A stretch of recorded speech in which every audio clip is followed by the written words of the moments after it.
Hal ini penting kerana apa? Ini adalah hadis Jibril. Jibril sendiri datang dalam rupa bentuk manusia, berambut hitam, berjubah putih, duduk bersila berteleku di hadapan Rasulullah, berlaga 4 lutut, meletakkan tangan di atas paha Nabi. And then question, demi question. Apa itu iman? Dijawab. Apa itu Islam? Dijawab. Dan apa itu ihsan? Dijawab. Maksudnya kita nak bagi diri kita sempurna sebagai hamba Allah bukan setakat beriman, bukan setakat Islam, tetapi daripada iman dan Islam buahnya samaruhu huwal ihsan.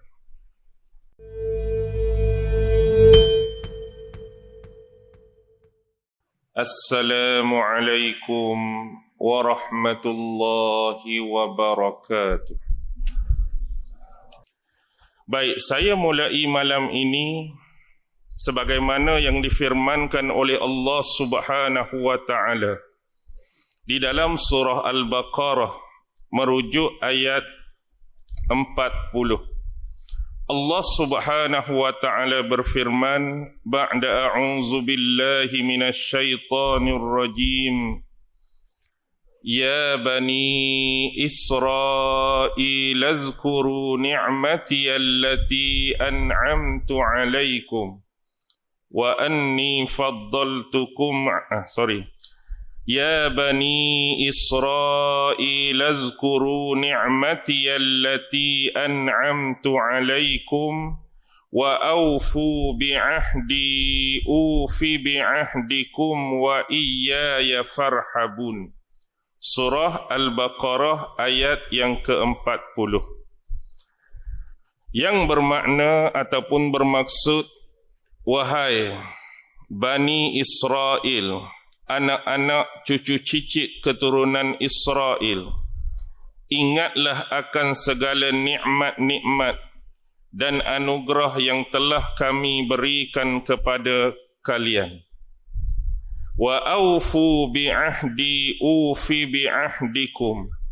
Sempurnakanlah atau penuhikanlah janji kalian terhadapku, maka nescaya aku akan penuhi janjiku terhadap kalian.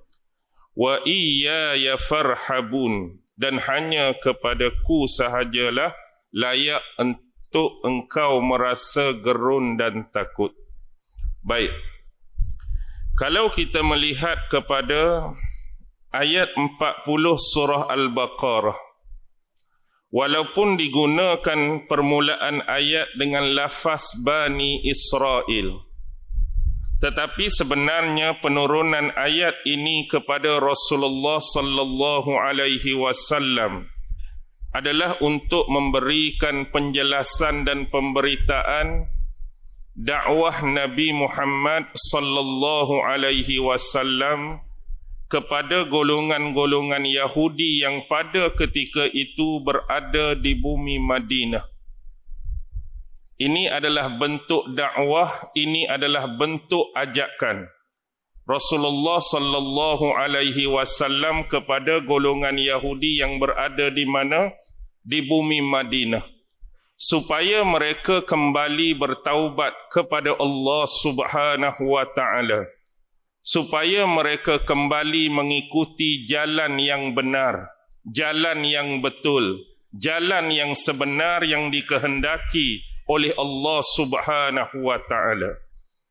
Antaranya untuk menjadikan mereka ini bertaubat, untuk menjadikan mereka ini benar dan berjalan di atas jalan yang sepatutnya, mereka perlu menerima dan membenarkan kenabian dan kerasulan seorang nabi dan rasul terakhir yang sedang hidup bersama-sama dengan mereka pada ketika itu di bumi Madinah, iaitu Nabi Muhammad sallallahu alaihi wasallam.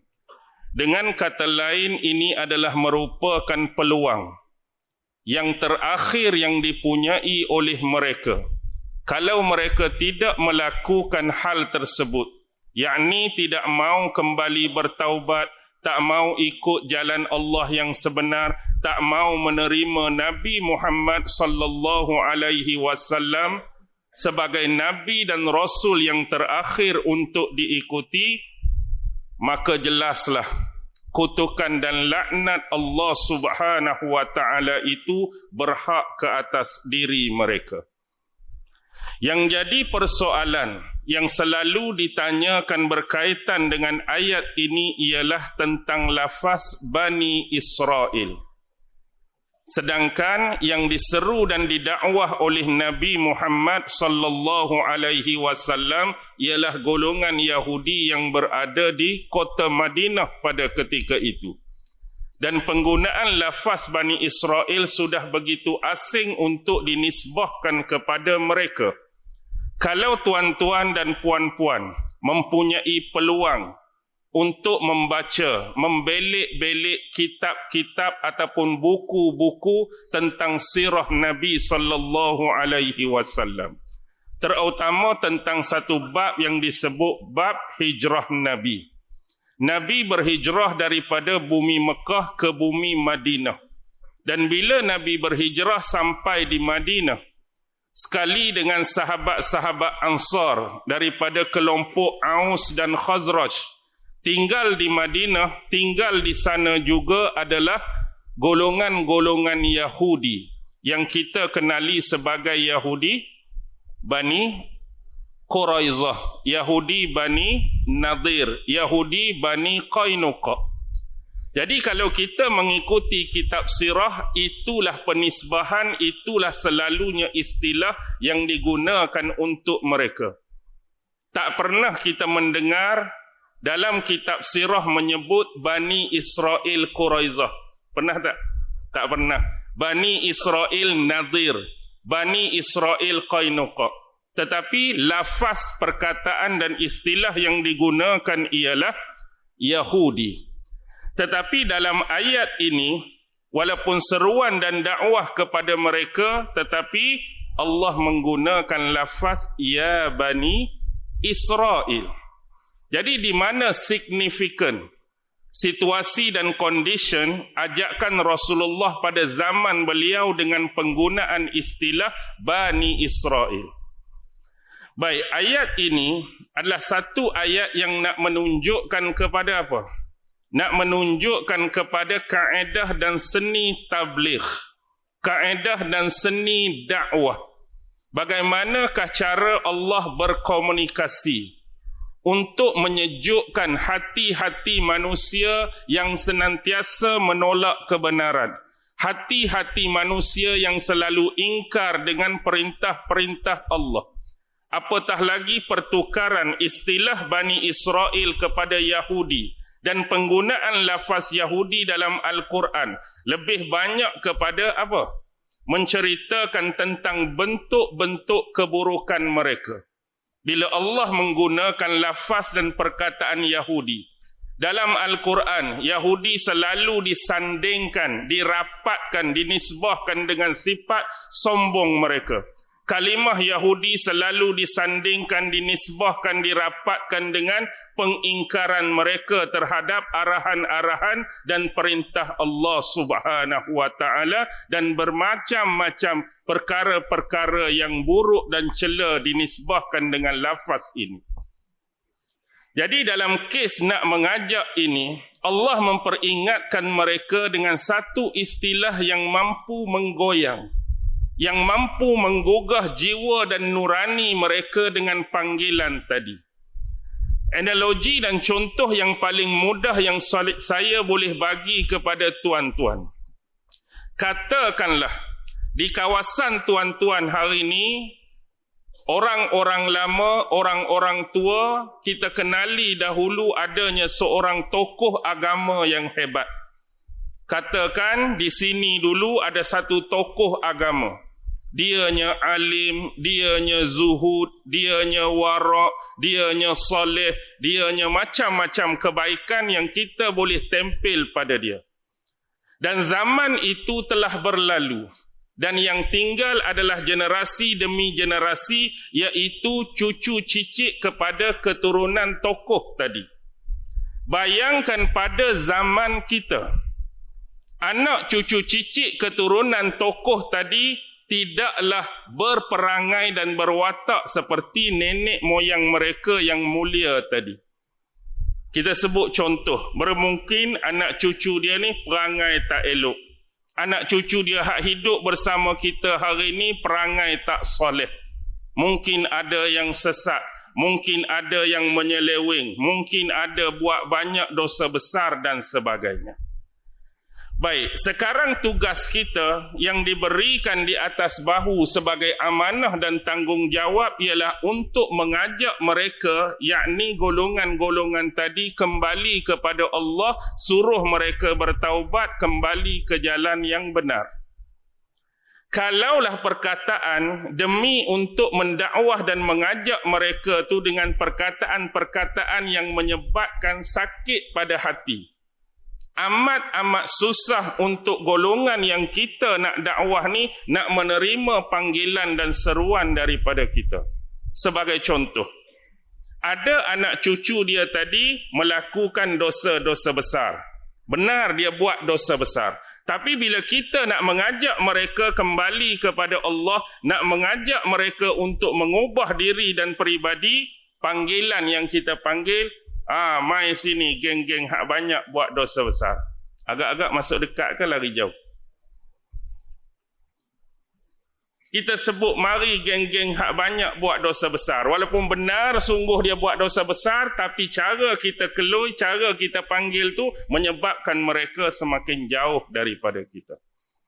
Kalau kata anak cucu keturunan dia tadi hak sesat, mai tu hak di sebelah kanan pula geng-geng hak sesat mai dekat ni nak perbetulkan balik kesesatan hampa. Masuk dekat ke tak?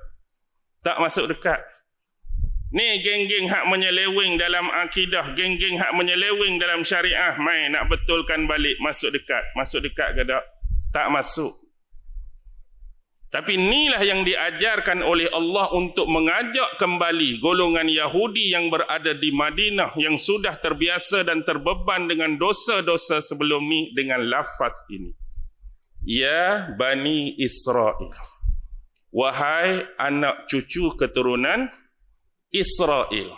Memanggil mereka dengan nisbah datuk mereka, nenek moyang mereka pada penisbahan agama. Nak suruh mereka ni rasa berbesar hati, mereka dipanggil dengan penisbahan kepada nenek moyang mereka yang baik-baik, yang soleh-soleh, berpangkat Nabi dan Rasul, walaupun mereka hari ni perangai tak serupa dengan nenek moyang mereka. Jadi menyebabkan hati itu berbunga. Walaupun buat jahat macam-macam dah Yahudi ni. Tapi bila Allah panggil kita dengan anak cucu Israel, Nabi tu, Rasul tu, orang baik, orang soleh. Hati dia tu rasa lebih berbuka untuk mendengar apa yang nak disampaikan. Macam tadi. Kalaulah tok mereka tu nama Datuk, apa contoh saya tak tahu sini. Tokoh-tokoh. Datuk Ismail lah katakan. Jadi hak sesat tadi, hak perangai buruk tadi, hak dosa besar tadi, hak terseleweng tadi, kita panggil mereka, wahai anak-anak cucu Tok Ismail yang mulia. Aku ni sesat, dia panggil dengan Tok kita. Hak alim dulu, hak hebat dulu, hak zuhud dulu. Lebih membuka pintu hati untuk menerima ajakan dan dakwah. Itu maksud dia, boleh faham? Jadi jangan kita pelik pasal pon ni, hak Nabi dakwah zaman Yahudi duduk di Madinah. Mereka tak dikenali lagi dengan Bani Israel, tapi kenapa Allah guna ya Bani Israel? Ini tu bentuk teknik ataupun kaedah panggilan komunikasi yang Allah guna. Baik. Sekarang ni bila sebut Bani Israel, inilah persoalan yang kita nak pergi lebih jauh. Uzkuru ni'mati allati an'amtu alaikum. Nombor satu, bila Allah Subhanahu wa ta'ala nak ajak sekalian di kalangan hambanya yang pernah buat dosa, yang pernah ingkar, yang tak mau taat kepada perintah dia, yang asyik nak buat segala larangan dia, kebiasaannya dalam setiap ayat Allah akan memperingatkan tentang benda yang paling besar ni, nikmat yang Allah pernah kurniakan atas mereka. Siapa-siapa pun hak ni ingkar kepada Allah, Allah peringatkan nikmat yang Allah pernah bagi. Hak ni lawan Allah, Allah peringatkan nikmat yang Allah bagi. Hak tu tak dengar kata, Allah peringatkan nikmat yang Allah bagi. Biasanya bila diperingatkan dengan nikmat yang Allah bagi lalu disandarkan kepada kekuasaan Allah, ni akan lebih pula memberikan kesan dan bekas kepada hati dan jiwa manusia. Kita ambil contoh secara simple.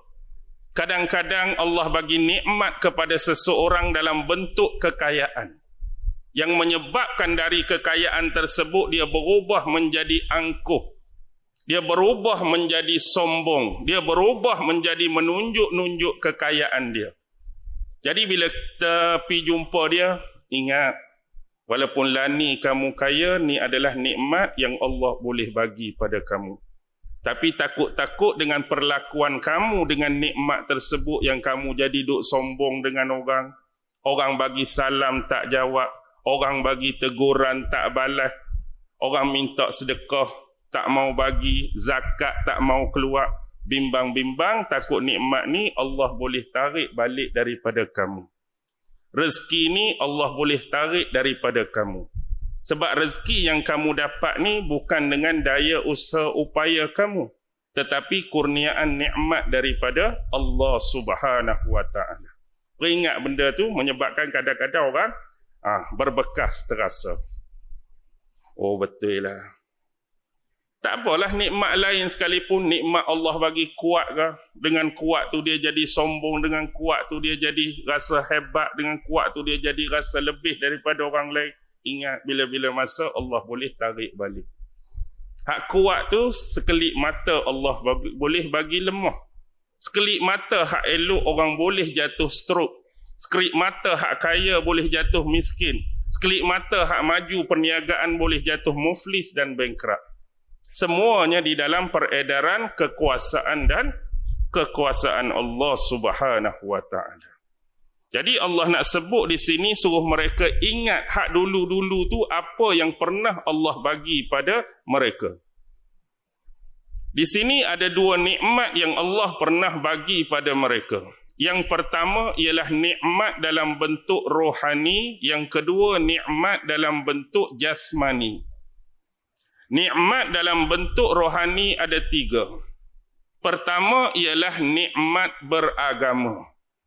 Ni satu nikmat yang cukup besar, satu nikmat yang cukup penting, iaitu hidayah beragama.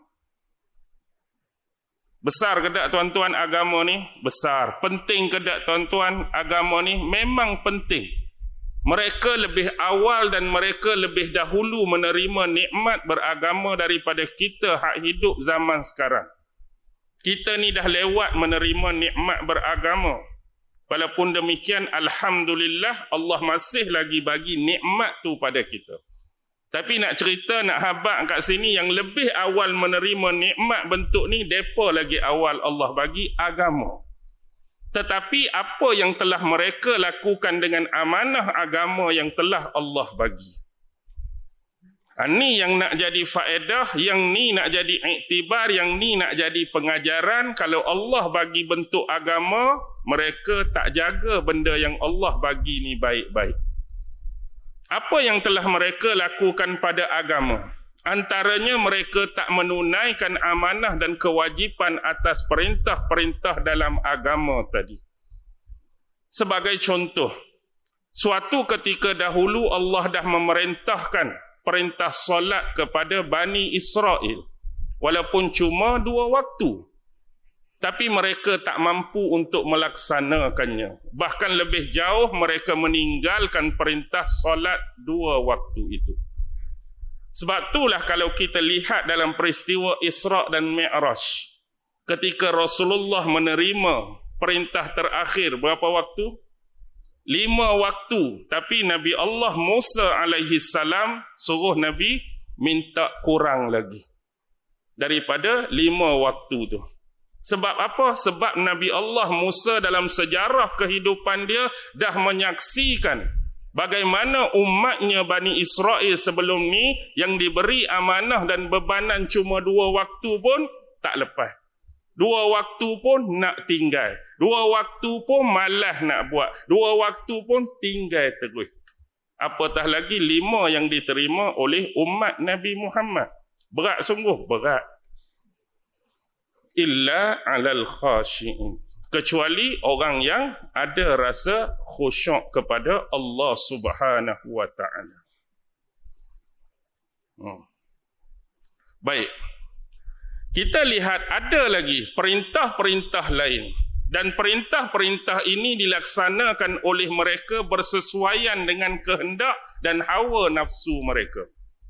Dengan kata lain, kalau ada syariat dan perintah yang rasa bagi mereka mudah untuk dibuat dan dilaksanakan, mereka buat.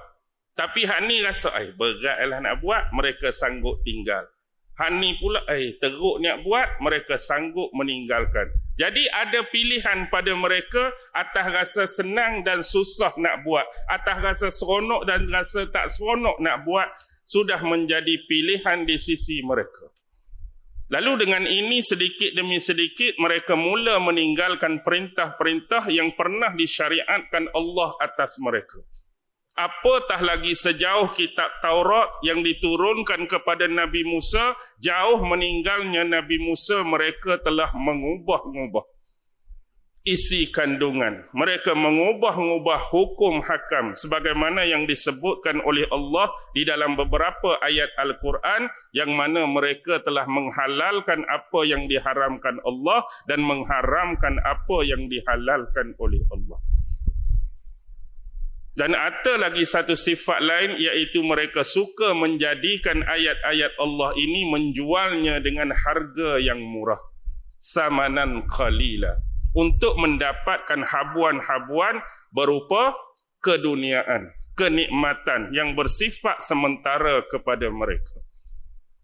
Antara benda yang paling core yang dipesan kepada mereka oleh Allah ialah supaya beriman kepada Nabi dan Rasul yang akan datang di akhir zaman. Tiba-tiba mereka di Madinah dah hidup sekali dengan Nabi dan Rasul tersebut, tapi beriman ke tak kepada Nabi Muhammad? Ni nak cakap kerasnya mereka, sombongnya mereka, ingkarnya mereka.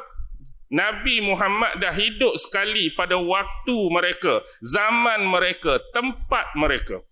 Tetapi malah mereka lebih memilih untuk tidak beriman dengannya, tetapi pilih apa? Untuk menentang Nabi sallallahu alaihi wasallam. Tentang saja okey lagi, wujudkan gerakan-gerakan underground, cubaan-cubaan untuk memusnahkan dakwah Nabi, bahkan sampai lebih jauh cubaan untuk membunuh Rasulullah sallallahu alaihi wasallam. Ada peristiwa yang mana mereka sungguh Nabi tunggu di bawah, mereka upah orang yang gagah, orang yang besar untuk tolak batu yang besar supaya batu tu jatuh atas Nabi dan sahabat di bawah. Ada cubaan. Ada cubaan seperti letak racun pada daging kambing yang mereka sediakan untuk dijamu pada Nabi. Bahkan lebih jauh, mereka bersikap dengan sikap, orang Melayu payah lagi nak tinggal benda-benda ni. Apa yang Labid bin Al-A'sam pernah buat pada Nabi? Sihir Nabi. Sihir Nabi. Kita ada banyak lagi tak duk sikos sihir menyihir ni. Buka kedai sebelah menyebelah, hak kita tak berapa laku, kawan tu laku. Sekejap kena. Kadang-kadang bukannya besar sangat pun. Hak ni nasi lemak, kawan ni mai buka nasi lemak. Tiba-tiba nasi lemak kawan tu pula laku. Kita tak laku. Kena pula kawan tu. Kadang-kadang tak puas hati. Kawan ni bos suka naik pangkat. Kita tak pernah naik pangkat. Walaupun dia baru bekerja, kita lama. Kena pula kawan tu. Ni tak ada kena-mengena dengan yang hidup dan yang mati sebagai contoh. Maksudnya sihir tu masih membara, sihir tu masih menular dan membesar dalam masyarakat kita orang Melayu. Tak puas hati sihir, dengki sihir, dendam sihir. Macam-macam. Dia tak boleh nak tengok kesenangan, dia tak boleh nak tengok kebahagiaan orang lain, jadi tak puas hati, jadi remuk redam dia punya hati dan jiwa ni. Seolah-olah dia tak dapatkan benda tersebut, dia nak juga orang lain hilang nikmat yang Allah bagi tu pada diri dia. Aku sedih, dia seronok, santau. Aku miskin, dia kaya, santau. Aku gagal, dia berjaya, santau. Aku tak lulus, dia lulus, santau. Oh, letih. Asyik tak puas hati saja. Nah, tu yang Labid bin Al-A'sam pernah buat pada diri Rasulullah sallallahu alaihi wasallam. Macam-macam cubaan. Bahkan kalau kita tengok, kita geli hati baca, nampak kelakar. Sebab ni pernah berlaku antara golongan Aus dan Khazraj yang pernah bersekutu dengan mereka dulu. Aus ada rakan sekutu Yahudi mereka. Khazraj ada rakan sekutu Yahudi mereka. Sebelum mereka ni masuk Islam, sebelum mereka berada di bawah asuhan Nabi. Dalam keadaan mereka nak berperang ni, orang-orang Yahudi ni selalu menggunakan nama Rasulullah sallallahu alaihi wasallam dalam doa mereka. Sebagai bentuk tawassul, mereka berdoa kepada Allah guna Nabi yang mereka tunggu, Nabi yang akan lahir dan keluar di akhir zaman ni untuk mendapatkan kejayaan dan kemenangan dalam peperangan mereka melawan regu masing-masing. Guna dah nama tu, tawassul dah guna nama tu. Dan mereka tahu sungguh akan ciri-ciri dan sifat Nabi itu lebih daripada mereka tahu dan kenal anak-anak mereka sendiri. Maksudnya kenal sungguh-sungguh, tahu sungguh-sungguh who is Muhammad. Sifat dia, ciri-ciri dia, karakter dia, semua mereka tahu, semua mereka faham. Tunggu beriman saja. Tapi bila Nabi mari, bila Aus dan Khazraj menyindir mereka kembali. Kenapa Aus dan Khazraj menyindir mereka kembali, sinis mereka kembali? Kerana mereka pernah menyebutkan benda ni di hadapan orang-orang Aus dan Khazraj. Nanti Nabi yang terakhir ni datang, Nabi yang terakhir ni muncul, Nabi yang terakhir ni hijrah, kamilah orang yang pertama, Yahudi Habak. Kamilah orang yang mula-mula akan beriman dengan Nabi ni, kamilah yang akan duduk di belakang dia, kamilah yang akan menjadi penyokong kuat dan berperang di belakang. Tu orang Yahudi kata, Nabi tak mari lagi. Nak lawan siapa duduk belakang Nabi Muhammad ni? Nak lawan hampa semualah. Sebut kepada Aus dan Khazraj. Tapi bila Nabi betul-betul datang, malah dia yang menentang Nabi. Sebab tu Aus dan Khazraj sindir balik. Dulu kamu kata macam tadi, tapi sekarang nampak gayanya macam kami yang jadi penyokong dia. Nampak gaya macam kami yang jadi pendukung dia. Nampak gaya kami duduk belakang dia akan berperang lawan kamu. Sindir balik. Jadi hak sungguhnya mana Nabi yang kamu tunggu tu? Hak sungguhnya mana Rasul terakhir yang kamu tunggu? Bila tanya pada mereka, oh betul. Sifat pada Muhammad tu adalah karakter tu, tapi bukan Muhammad. Ciri ni pun ada pada Muhammad, tapi bukan Muhammad.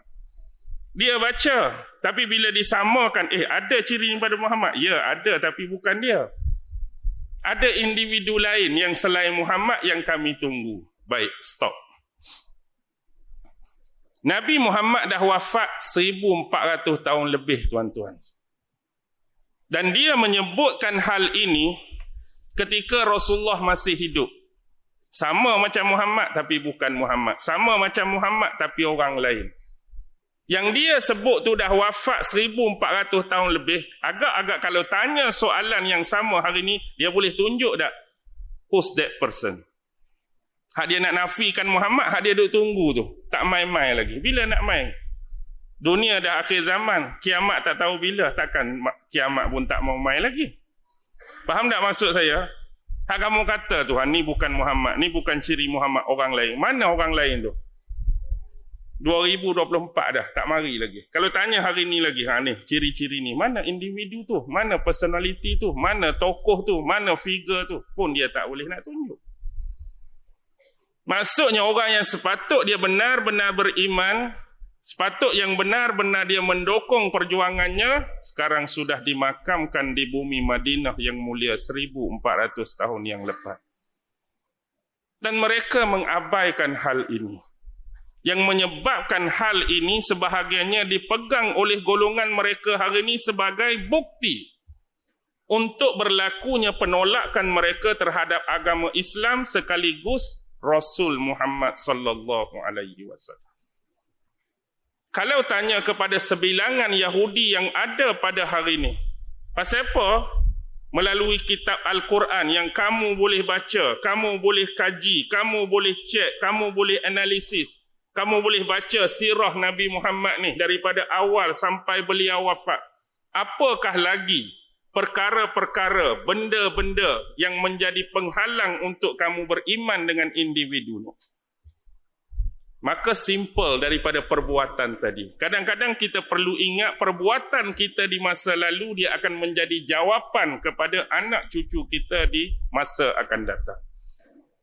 Kalaulah nenek moyang kami yang hidup sezaman dengan Muhammad pun tak mau beriman, tak mau menerima Muhammad, jawapan dia apa? Apalagi kami hak jauh ni. Hak tak pernah jumpa dia, tak pernah tengok dia, tak pernah bercakap dengan dia, tak pernah kenal dia. Nak suruh kami beriman. Tok kami, hak duduk sekali dengan dia tu. Hak boleh jumpa dia hari-hari, hak boleh dialog dengan sembang dia hari-hari, hak boleh tanya hukum depan dia hari-hari, hak bermuamalah dengan dia hari-hari, hak berjual beli dengan dia sebagai contoh pun tak beriman dengan dia. Kamu mengharapkan kami anak cucu beriman dengan dia. Inilah salah satu contoh apa yang berlaku di masa lalu. Kadang-kadang perkataan kita, pegangan kita tu boleh membawa kepada anak cucu. Kalau membawa kepada benda yang benar, tak jadi masalah. Tapi jawapan itu membawa kepada tetap menafikan Nabi Muhammad sebagai Nabi dan Rasul yang terakhir. Itu kita kena faham. Nikmat yang kedua, nikmat rohani. Tadi nikmat agama. Cuba tuan-tuan fikir besarnya nikmat agama ni.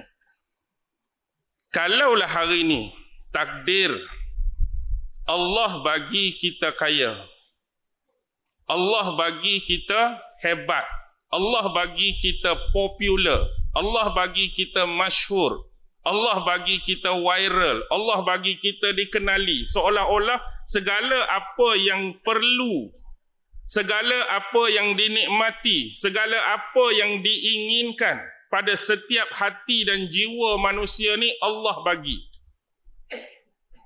Tapi satu benda je Allah tak bagi, nikmat beragama. Apa nilai, apa value kita hamba kepada Allah Subhanahu wa taala? Tuan-tuan rasa kita hebat tak? Allah bagi kita terkenal, Allah bagi kita masyhur, Allah bagi kita kaya raya, Allah bagi kita rumah besar, kereta banyak, motor beratus-ratus, duit berlambak-lambak, aset berjuta-juta. Semua orang kenal, hari-hari muka depan masuk majalah. Tapi agama saja Allah tak bagi nikmat pada kita. Tuan-tuan nak tak hidup macam tu? Tuan-tuan seronok tak hidup macam tu? Tak ada keseronokan tuan-tuan. Bila kita sudah tidak bertindak sebagai hamba kepada Allah Subhanahu wa taala. Jadi nikmat yang paling tinggi, level yang paling tinggi sebenarnya adalah menjadi hamba kepada Allah Subhanahu wa taala. Tuan-tuan tengok, baru-baru ni kita baru melepasi fasa Isra' Mi'raj. Isra' Mi'raj dalam surah apa? Dalam surah Al-Isra'. Surah yang ke-17. Subhanallazi asra bi'abdihi. Surah 18, surah Al-Kahfi. Alhamdulillahillazi anzala ala abdihi. Allah menggunakan lafaz hambanya. Kepada siapa? Kepada Nabi Muhammad sallallahu alaihi wasallam. Allah tak guna dengan gelaran dan pangkat Nabi. Asra bi nabiyyihi, no. Asra bi rasulihi, no. Ataupun guna nama Nabi Asra bi Muhammadin pun tidak. Tetapi Asra bi abdihi. Nak menunjukkan pangkat level kedudukan tertinggi seseorang bila berhubungan dengan Tuhannya, inilah level paling tinggi, iaitu hamba kepada Allah Subhanahu wa taala. Memang hidup atas dunia kita diberi gelar macam-macam, pangkat macam-macam, nikmat macam-macam. Kalau atas dunia kita diberi amanah raja, kita diberi amanah sultan, kita diberi amanah menteri, maka jadilah raja yang berwatak hamba kepada Allah. Jadilah sultan yang berwatak hamba kepada Allah. Jadilah menteri yang berwatak hamba kepada Allah. Lebih-lebih jauh netizen-netizen yang biasa macam kita. Saya guru. Jadi atas diri saya jadilah guru yang berwatak hamba kepada Allah. Tuan-tuan, jadilah polis yang berwatak hamba kepada Allah. Jadilah bomba yang berwatak hamba kepada Allah. Jadilah pegawai JPJ, KWSP, SPRM dan sebagainya yang berwatak hamba kepada Allah. Bila kita berwatak hamba kepada Allah, bermaksud ada satu feel, rasa. Seorang yang merasakan dirinya hamba kepada Allah, dia akan rasa bertuan, rasa bertuhan. Ini yang kita nak. Kita selaku hamba Allah ni kena ada feel ni, kena ada rasa ni, iaitu rasa kita ni ada Tuhan. Rasa kita ni ada Tuhan. Inilah satu benda yang terasing dan hilang di akhir zaman, yang saya istilahkan sebagai ihsanless. Zaman ketiadaan ihsan. Apa ihsan? Anta'budallah ka'annaka tarah. Kamu menyembah, memuja, mengibadahi Allah, menjadikan diri kamu hamba kepada Allah seolah-olah kamu melihat Allah. Kita buat apa-apa perbuatan, kita buat apa-apa ibadah, kita buat apa-apa amalan dan ritual dengan gambaran bahawa kita nampak Allah. Walaupun kamu tak nampak Allah, tetapi Allah senantiasa melihat kamu. Itu ihsan yang makin hari makin tipis, makin hari makin hilang dalam kehidupan kita. Hal ini penting kerana apa? Ini adalah hadis Jibril. Jibril sendiri datang dalam rupa bentuk manusia, berambut hitam, berjubah putih, duduk bersila berteleku di hadapan Rasulullah, berlaga 4 lutut, meletakkan tangan di atas paha Nabi. And then question, demi question. Apa itu iman? Dijawab. Apa itu Islam? Dijawab. Dan apa itu ihsan? Dijawab. Maksudnya kita nak bagi diri kita sempurna sebagai hamba Allah, bukan setakat beriman, bukan setakat Islam, tetapi daripada iman dan Islam buahnya samaruhu huwal ihsan. Daripada keimanan yang mantap, keimanan yang jitu dan pengamalan dalam syariat yang benar, maka akan terhasillah ihsan tadi. Ni hak hilang, tuan-tuan. Maka sebab itulah manusia yang paling mulia adalah manusia yang mampu menjadi hamba Allah. Hari ini saya sebut depan tuan-tuan tanpa selindung, tanpa sembunyi, manusia yang hina, manusia yang aib, manusia yang rendah martabatnya adalah manusia yang sanggup menjadi hamba kepada sesama manusia. Yang hina adalah manusia yang sanggup menjadi hamba kepada hawa nafsunya. Manusia yang hina adalah manusia yang sanggup menjadi hamba kepada dunianya. Dan manusia yang hina adalah manusia yang sanggup menjadi hamba kepada selain Allah Subhanahu wa ta'ala. Nak jadi mulia, jadikanlah diri anda benar-benar hamba kepada Allah. Tapi ihsan tu hilang di mana? Sebab itulah setiap kali kita sebagai umat Islam yang mengaku beriman, pastinya terlepas, tersasar, terseleweng dengan perkara-perkara yang disebutkan dosa-dosa, keburukan-keburukan dan bejat-bejatnya. Di mana rasa dan feel tadi sehingga anda sanggup melakukan hal-hal tersebut? Bahkan hal sebesar dosa mencuri sekalipun, kalau kita berjaya menangkap seorang pencuri sebagai contoh dan tanyakan kepadanya, adakah kamu beragama Islam? Pasti jawapannya ya. Kita tanyakan kepada pencuri tadi, adakah kamu beriman kepada Allah? Pasti jawapannya ya. Adakah kamu mengetahui bahawa Allah Maha melihat? Ya. Allah Maha memerhati? Ya. Allah Maha memantau? Ya. Allah Maha mengawasi? Ya. Pada takat keimanan.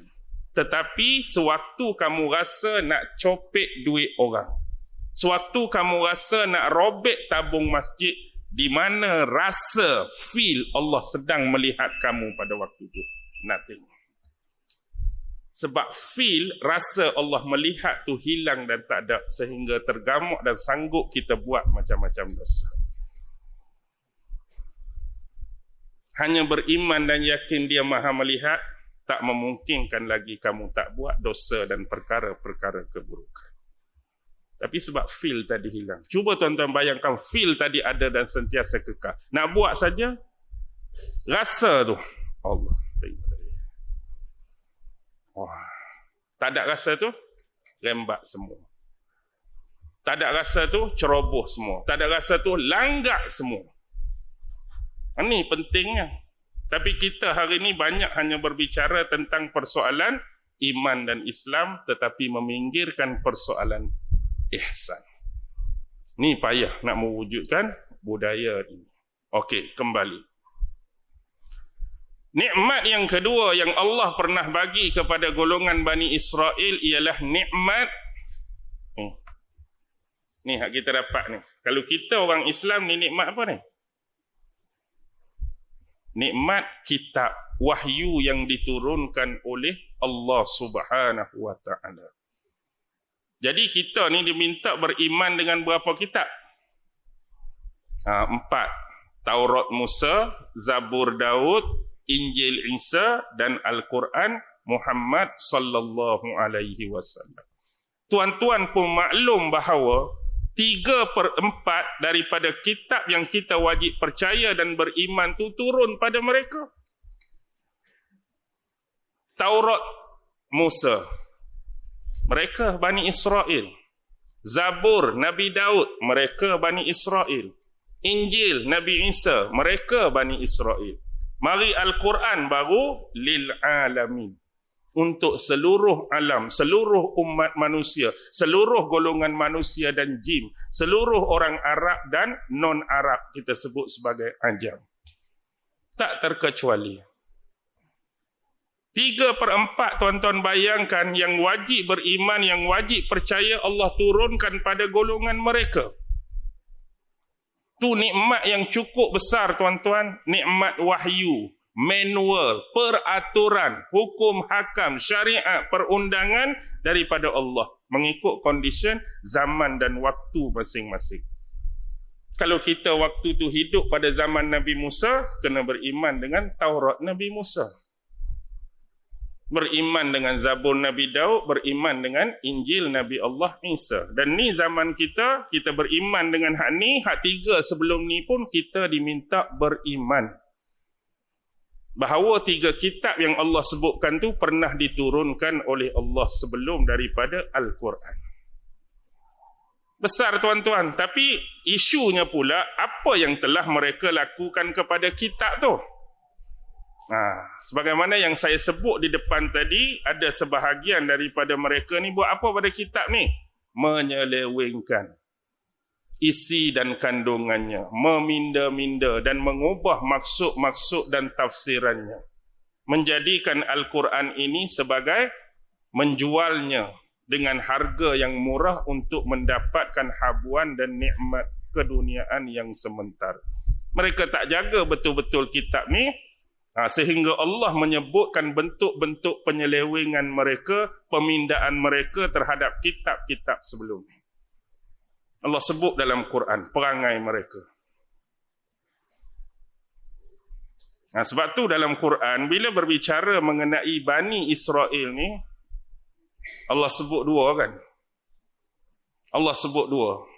Pertama, kul. Katakanlah ya ahlal kitab, wahai ahli kitab. Bila Allah berbicara menggunakan terma ahli kitab, dia merujuk kepada Bani Israel, orang-orang Yahudi yang netizen awam biasa ke golongan-golongan Rabbai yang alim mereka. Agak-agak yang mana? Bila Allah menyeru dengan terma wahai ahli kitab. Ni untuk orang alim depa ke masyarakat awam biasa? Hak mana agak-agak terma ni? Alim. Okey. Alim ni jawapan bagi kita ya kerana stigma. Okey. Stigma ni satu pemikiran yang kita letak sebab depan tu ada perkataan apa? Depan perkataan kitab tu perkataan apa? Ahli kitab. Oh, bunyi ahli. Kalau kita sebut ahli fizik, ahli kimia, ahli tu mesti orang ni hebat, cekak, berpengalaman. Bila sebut ahli di depan. Tapi tak. Bila Allah gunakan terma ahli kitab, dia merujuk kepada yang awam biasa pun masuk, yang memahami agama mereka pun masuk, iaitu Rabbai, alim ulama mereka. Cuma yang membezakan tak termasuknya orang awam, cuma Allah membicarakan tentang orang alim mereka, biasanya terma dan lafaz yang Allah guna dalam Quran ialah allazina atainahumul kitab, iaitu mereka yang diberikan kitab. Itu merujuk kepada alim ulama yang faham, yang mengerti tentang agama mereka. Dia datang dengan 3 bentuk. Pertama, allazina atainahumul kitab, wallazina atainahumul kitab, fallazina atainahumul kitab. Ada 8 je. 8 ayat je dalam Quran yang gunakan terma ni. Dan 8 tu ada sebahagiannya allazina atainahumul kitab, sebahagiannya wallazina atainahumul kitab, sebahagiannya fallazina atainahumul kitab. Kitab Taurat dulu berbeza dengan Al-Quran kita sekarang. Yang menyebabkan perkara ni boleh berlaku kepada mereka. Dengar betul-betul. Baik. Contoh Al-Quran sekarang ni tuan-tuan. Al-Quran sekarang haduk tangan kita ni, dia terbuka untuk semua manusia, untuk semua orang. Contohlah kita nisbahkan spesifik tu orang Islam.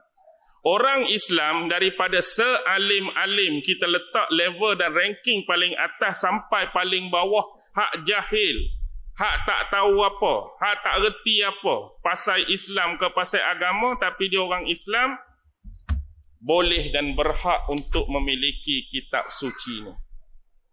Apa yang saya maksudkan, paling jahil pun dia dalam agama Islam, dia boleh memiliki Al-Quran.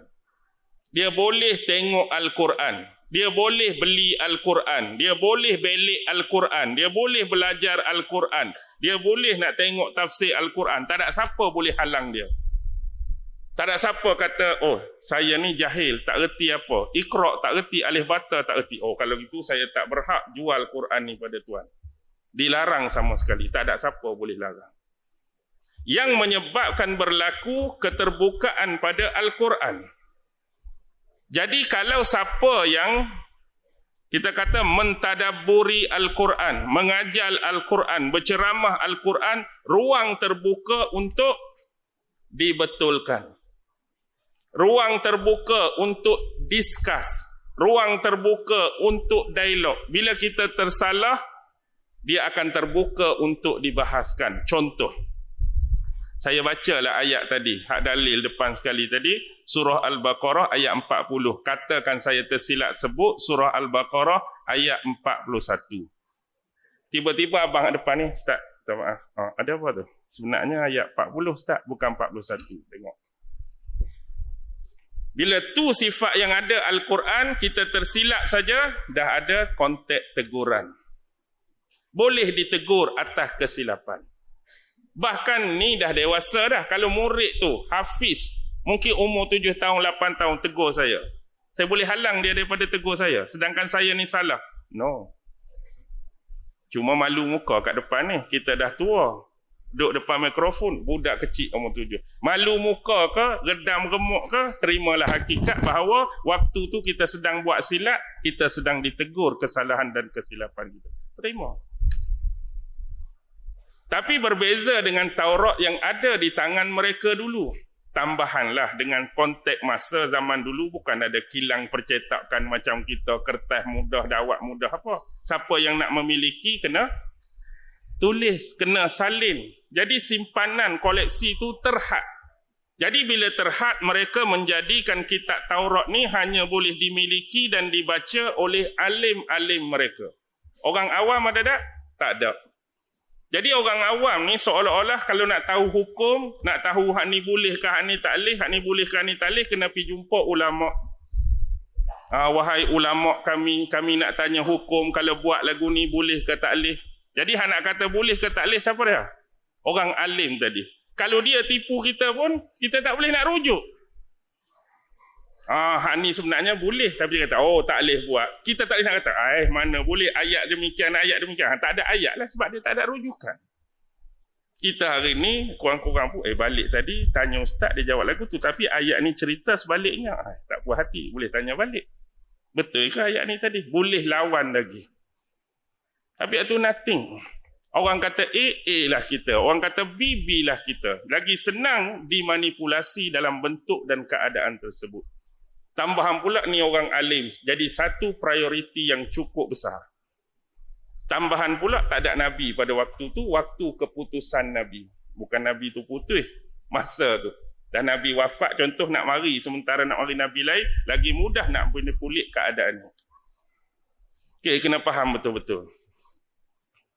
Sebab tu sentimen manusia. Kadang-kadang ni dia jawab ni mengikut keadaan orang yang bertanya. Tengok kecenderungan. Nampak gaya orang ni nak jawapankan ya. Walaupun benda tu tak boleh.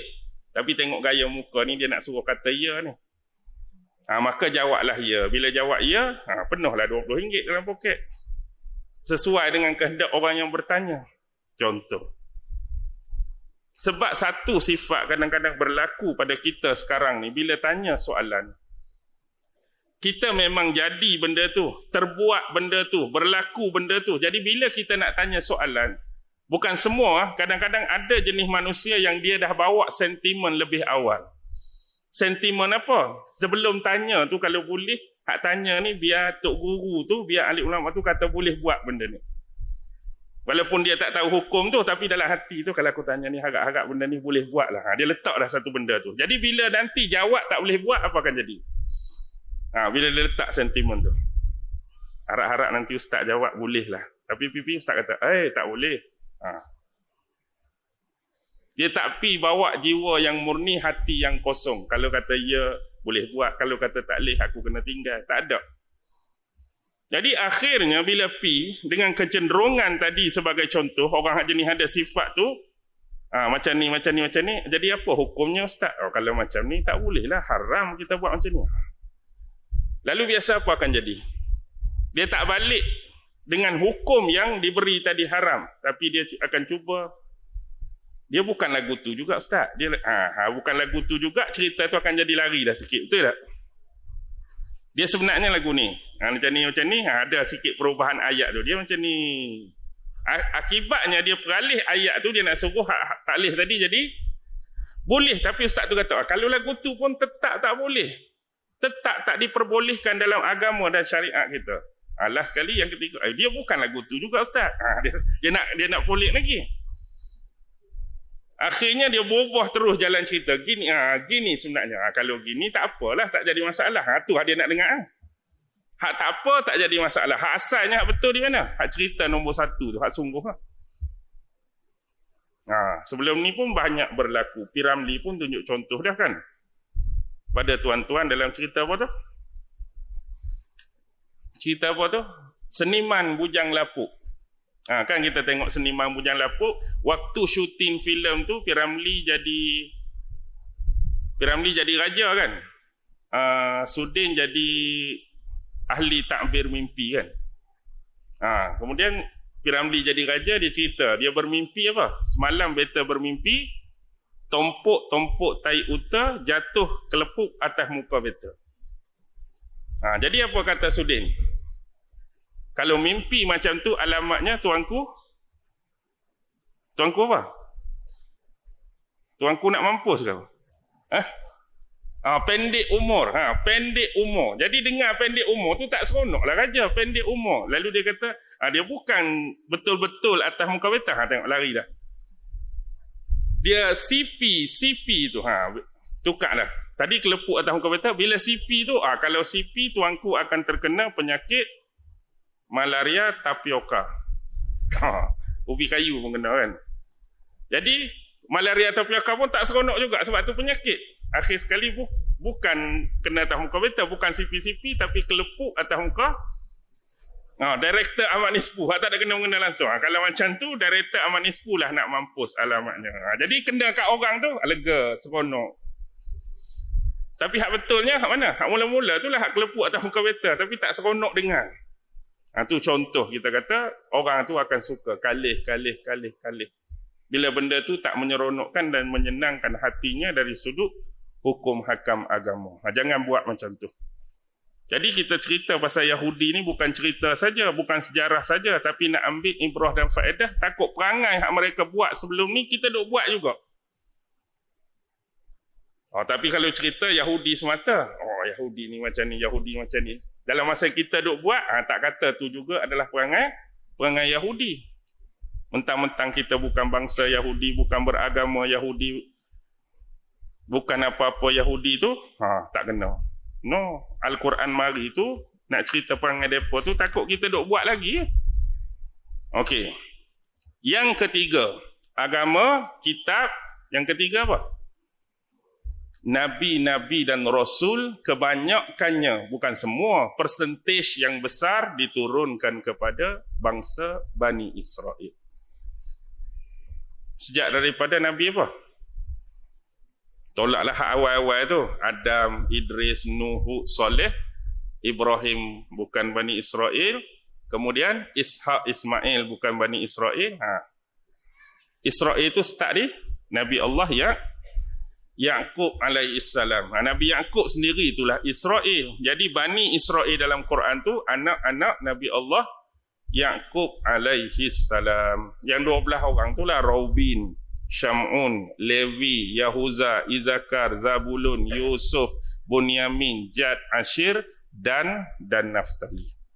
Itu 12 anak-anak kepada Nabi Allah Yaqub yang Allah panggil Bani Israel.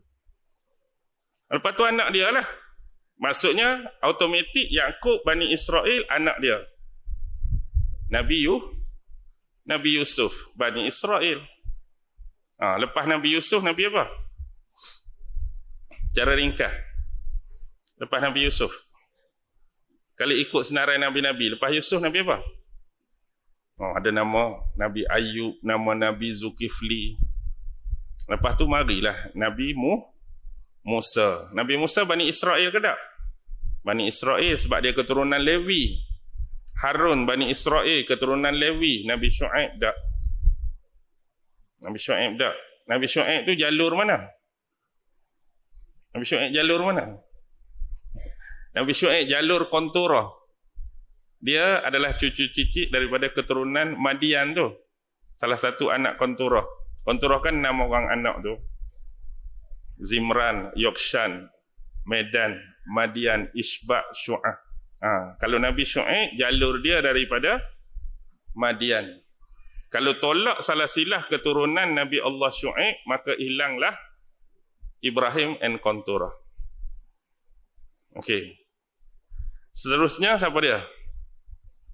Nabi Daud. Nabi Daud Bani Israel ke tak? Daud Bani Israel ke tak?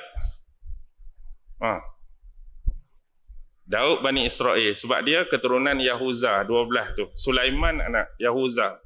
Sampailah Nabi Isa keturunan Bani Israel. Jadi persentage besar, bukan kita kata semua. Cuba tuan-tuan bayangkan nabi-nabi dan rasul, persen paling besar bangsa kita, bani kita. Nisbah Israel lah.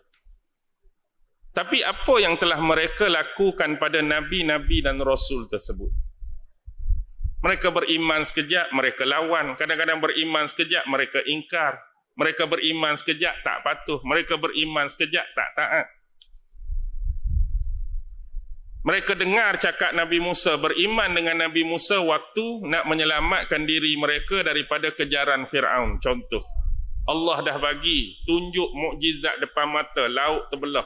Allah dah selamatkan mereka seberang belah sana. Tiba-tiba Allah panggil Nabi Musa di atas bukit Tursina, tinggal Samiri buat patung lembu. Apa yang mereka buat? Boleh mereka pergi sembah patung lembu Samiri, boleh pi anggap lembu tu ialah Tuhan bagi diri mereka. Tuan-tuan boleh brain tak? Mereka punya mentality. Kalaulah benda ni berlaku, kita kata sekurang-kurangnya benda ni berlaku sebab Nabi Musa dah wafat, tinggalkan mereka. Benda ni berlaku sebab Nabi Harun pun dah wafat. Sebab mereka ketiadaan Nabi, putus Nabi-Nabi pada masa ni, mereka jadi lagu ni. Boleh terima lagi. Ni dua-dua duk hidup lagi. Nabi Musa naik atas bukit Tursina, Nabi Harun duk jaga dan kawal mereka. Mari Samiri kata lembu ni Tuhan mereka. Elok-elok je boleh pergi sembah. Lagu mana agak-agak? Tu pun lalu satu kawasan yang mereka melihat orang-orang di situ menyembah berhala. Boleh mereka minta dengan Nabi Musa, buatkan satu berhala untuk mereka, untuk juga mereka sembah. Dia jenis tengok benda, dia menarik hati dia, memikat hati dia, dia nak buat benda tu. Tengok ni nampak menarik, dia nak buat benda tu. Jadi kekuatan keimanan yang diajar oleh Nabi Musa sebelum ni duk mana? Seolah-olah tak berapa nak melekat.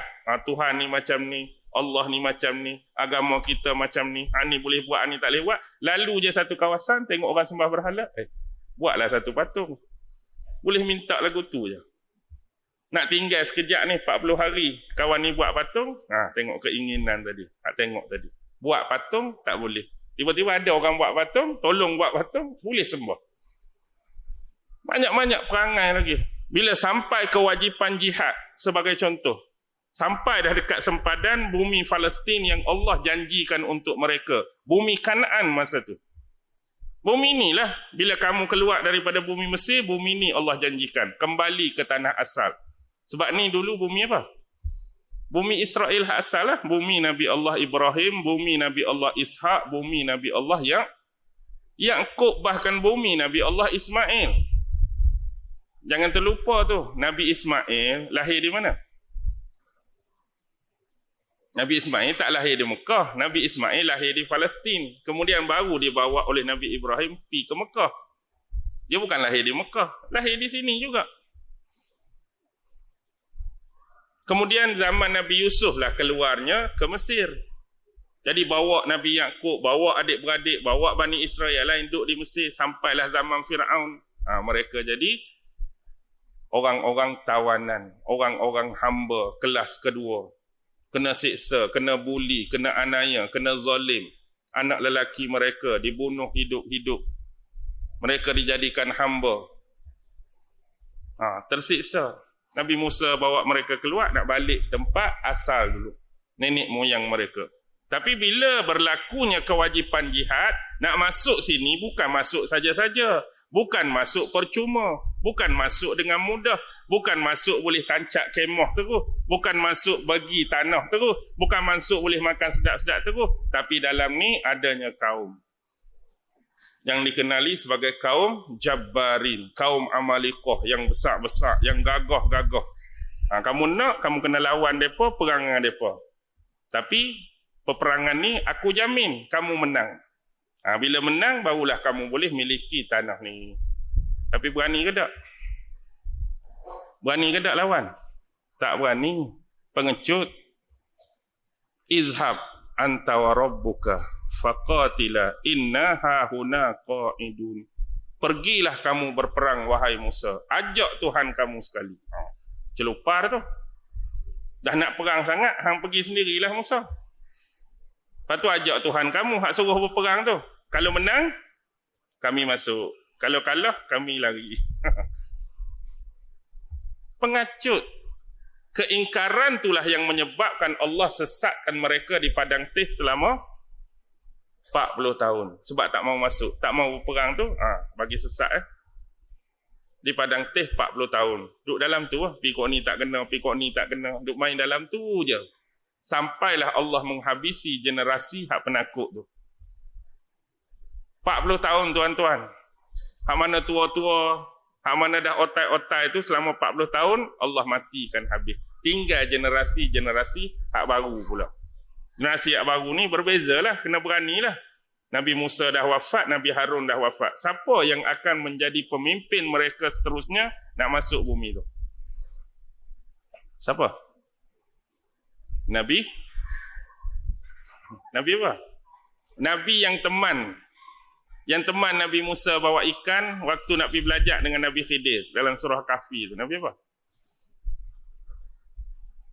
Kan Nabi Musa nak pergi belajar Nabi Khidir, dia ada seorang teman. Dia suruh bawa ikan dalam kerajang, ikan dalam bakul bekas tu. Nabi apa tu?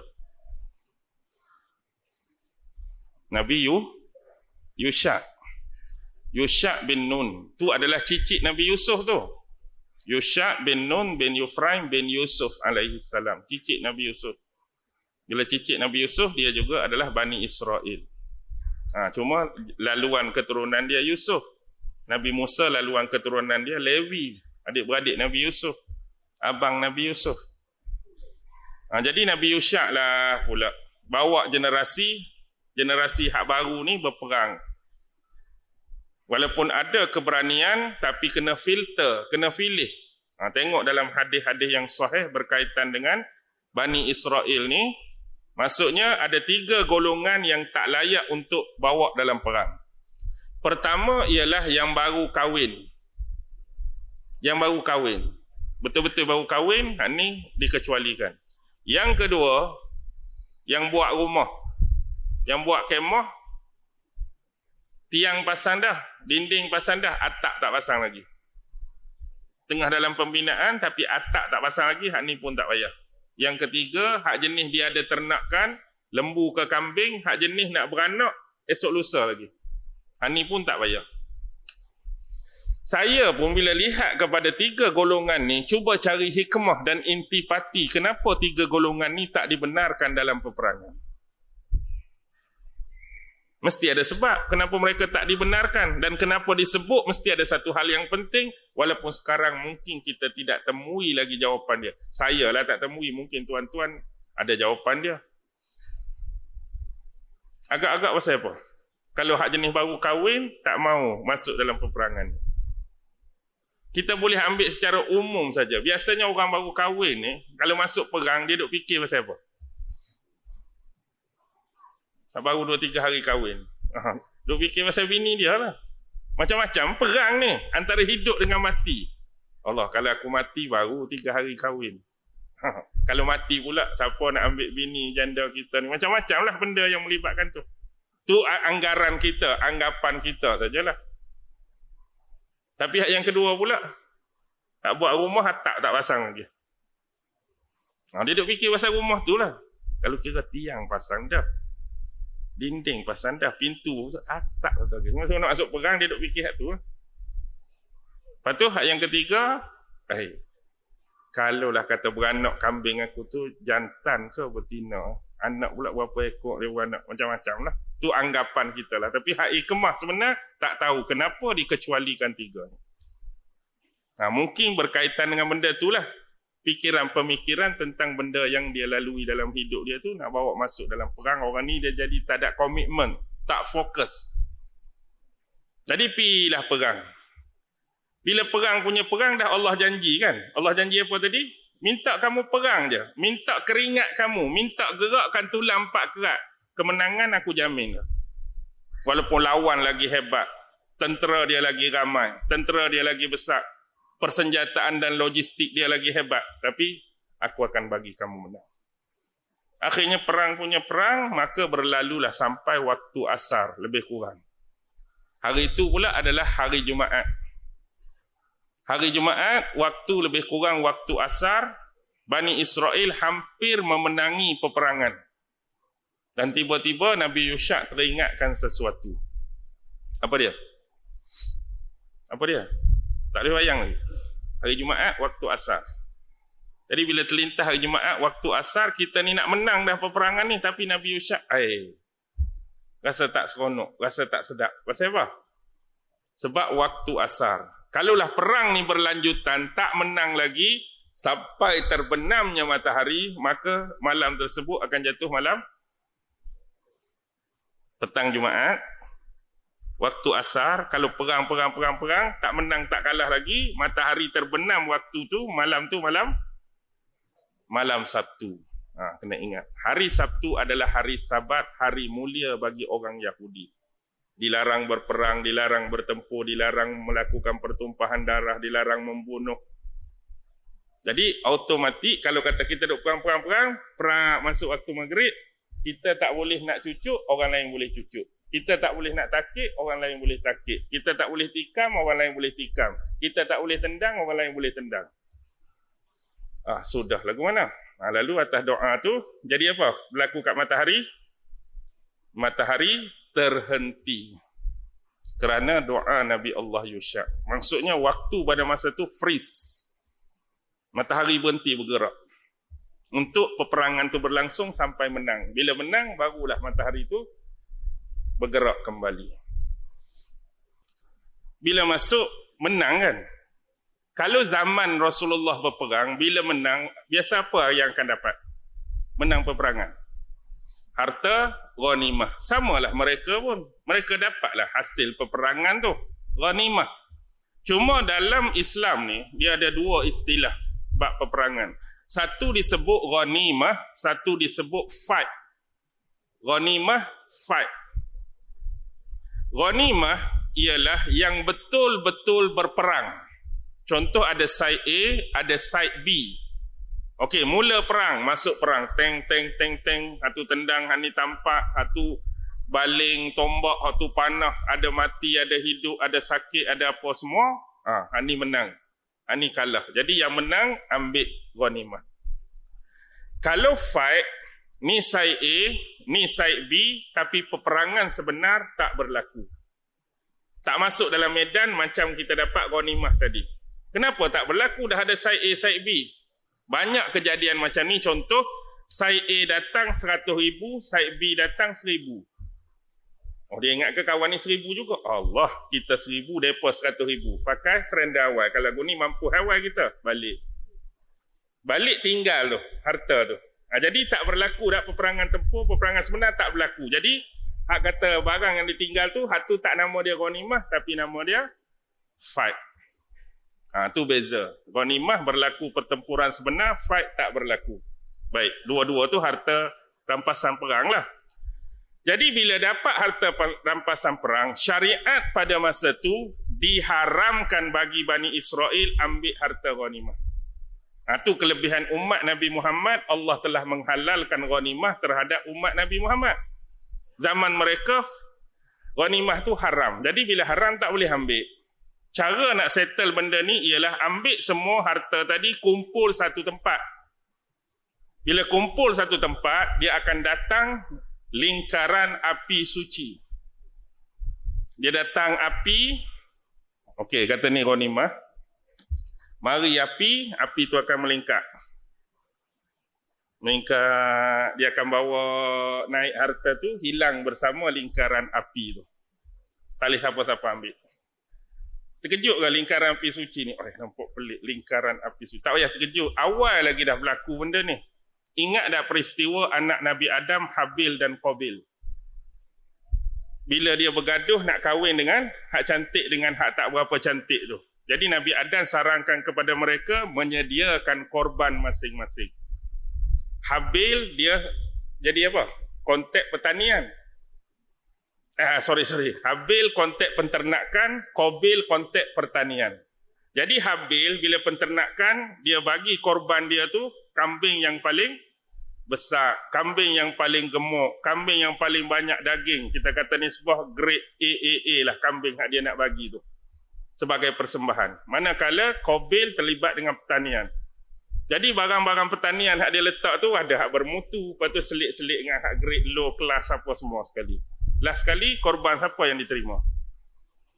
Korban Habil. Bentuk penerimaan tu sama. Nak tahu hak ni terima, hak ni tolak, benda tu lah yang datang, api tu. Api tu mari, lingkar kambing Habil, hilang naik, hilang lagi tu. Cuma kita tak diceritakan konteks Habil Qabil tu bila mari ni, oi api apa pula ni, jadi terkejut sikit kan. Shock. Baik. Bila pusing tak naik-naik. Sudah. Patut naik, harta tu patut naik, tiba-tiba duk pusing-pusing tak buat naik. Sudah. Lalu Nabi Yushak panggil pemimpin daripada 12 kabilah Bani Israel tu, ketua. Berhimpun depan aku, seorang semua sekali mari bersalam dengan aku. Keturunan Syamun, mari Syamun salam. Okey, settle. Robin, Levi, maksudnya dalam hak salam mari tu ada yang bila bersalam tangan dia terlekat dengan tangan Nabi Yushak, tak boleh lepas. Terlekat. Bila terlekat Nabi Yushak tanya, baik keluarkan sekarang, hang sembunyi apa? Hang sembunyi apa sebenarnya? Rupanya dia menyembunyikan harta ghanimah.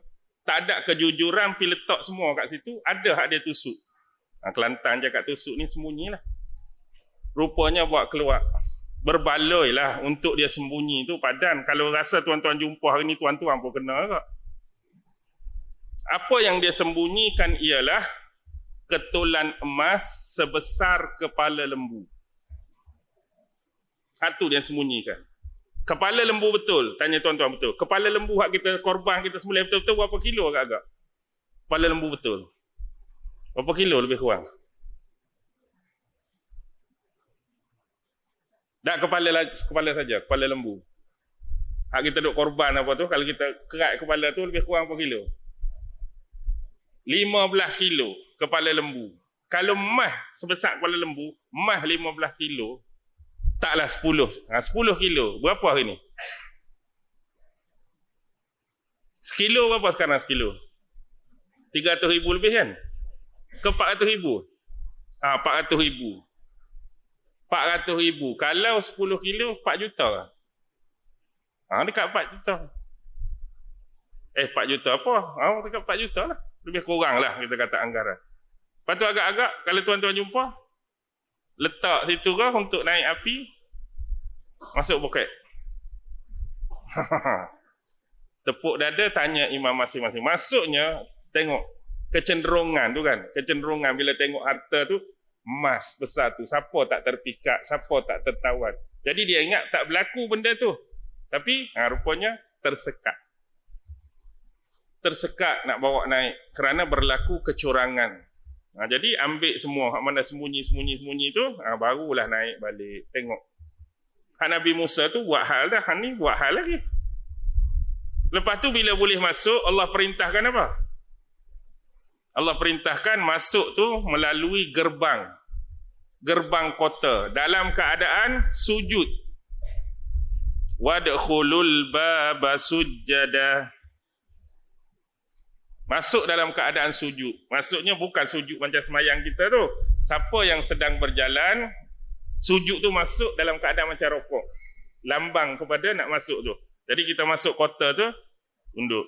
Bagi orang yang berkenderaan, rapatkan wajah mereka tu.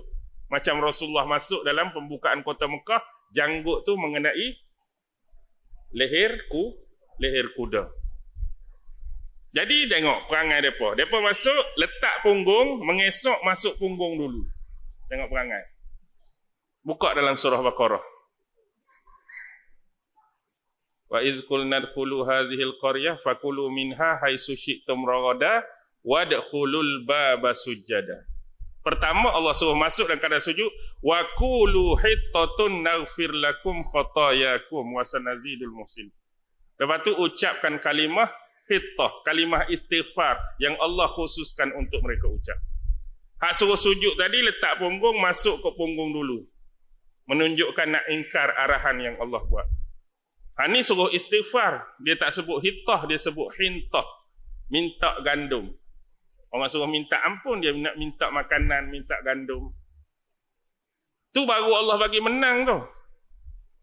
Bila suruh masuk dalam keadaan demikian-demikian, tu pun masih nak melawan lagi. Seolah-olah suka kalau kata-kata macam ni, kita akan buat macam ni. Kalau Allah kata macam ni, kita akan buat sebaliknya. Perangai. Kita ada tak perangai tu? Ada tak perangai tu? Macam anak kita lah, anak kita. Macam anak kita kan, bila dia buat satu benda yang dia nak buat, tiba-tiba kita larang buat benda tu. Biasanya dia akan buat macam mana? Dia nak buat benda tu, tapi kita tak mahu bagi dia buat benda tu. Kita marah dia buat benda tu, kita larang buat benda tu. Dia akan jadi memberontak. Kalau kita suruh, kita lepas marah tu, kita suruh letak botol ni elok-elok, dia akan letak macam mana? Kadang-kadang letak elok, kadang-kadang lempak terus, kadang-kadang dia buat benda yang kita suruh pada botol tu, tapi dalam keadaan memberontak, dalam keadaan tak puas hati, sebab dia baru kena marah. Mungkin memberontak sebab apa? Sebab hak kita sembunyi tadi, ingat ke dapat, rupanya alah, kena juga kita. Lepas tu bila Allah suruh hak sungguh, buat lagu lain dah. Okey, nampak banyak lagi tu. Banyak lagi tu hak depan tu, hak depan nak buat macam-macam lagi. Tu baru zaman Nabi Yusha. Dia tak mai lagi zaman nabi-nabi yang lain. Cuma satu persoalan ni last. Kalau siapa ada jawapan, tolong jawab. Yang ni saya duk cari, saya sendiri tak jumpa dan tak pasti. Dalam kes surah Al-Kahfi tu, Nabi Musa nak belajar dengan Nabi Khidir. Cuma mereka tanya, keberadaan Nabi Musa waktu tu, Nabi Musa dah diangkat jadi Nabi dan Rasul ke? Ataupun Nabi Musa duduk di Mesir ke? Awal sekali dengan Bani Israel zaman Fir'aun ke? Lepas menyeberang Laut Merah tu. Bila betul-betul dia nak pergi belajar Nabi Khidir? Ada tuan-tuan tahu jawapan tak? Timing dia tu. Bukan pasal peristiwa tu. Peristiwa tu benar berlaku. Tapi time dia tu bila? Jadi ketika Nabi Musa duduk di Mesir, zaman bawah Fir'aun, atau selepas pembelahan Laut Merah. Selepas mari duduk belah ni, baru jadi peristiwa tu. Bila? Ada siapa tahu? Timing dia. Tak tahu. Kalau saya tak tahu, tuan-tuan pun tak tahu, tak boleh nak buat apa. Saya tak tahu sungguh, sebab tu saya tanya. Tak jadi malu pun bagi kita tak tahu tanya. Kok di depan kita kan ada jawapan, kita boleh tambah ilmu. Daripada tak tahu, kita jadi tahu. Rupanya ada jawapan yang aku tak tahu sebelum ni. Macam tu lah. Tuan-tuan pun tak tahu. Tak ada pernah dengar guru mengajar ke benda ni berlaku bila. Timing dia. Tapi kalau tengok pada keadaan tu agak-agak sebelum pembelahan Laut Merah ke selepas? Selepas. Maksudnya kalau selepas, sepanjang berada dengan Bani Israel nak menuju ke bumi yang dijanjikan tu, peristiwa tu berlaku tengah-tengah tu. Nabi Musa terpaksa tinggalkan mereka sementara.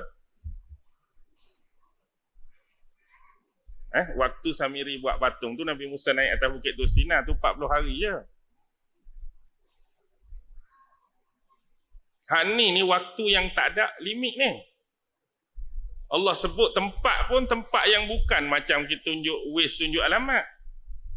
Iaitu di pertemuan dua laut. Kalau bagi tahu kat tuan, orang tu duduk di pertemuan dua laut, agak-agak nak pergi ke mana? Kalau dia kata pertemuan dua laut tu, lokasi utara berapa darjah apa tu, ada okey lagi lah. Ni kedudukan dia pertemuan dua laut, nak pergi ke mana? Jadi bila nak pergi ke tempat pertemuan dua laut tu, dalam kepala Nabi Musa ni, dia tak ada limit time dah. Kalau kata sebulan pun sebulan lah. Kalau kata setahun pun setahun lah. Kata puluh-puluh tahun pun sampai aku kena jumpa dengan lelaki tu. Kalau waktu tu untuk tinggalkan Bani Israel tu terlalu lama pula nampak.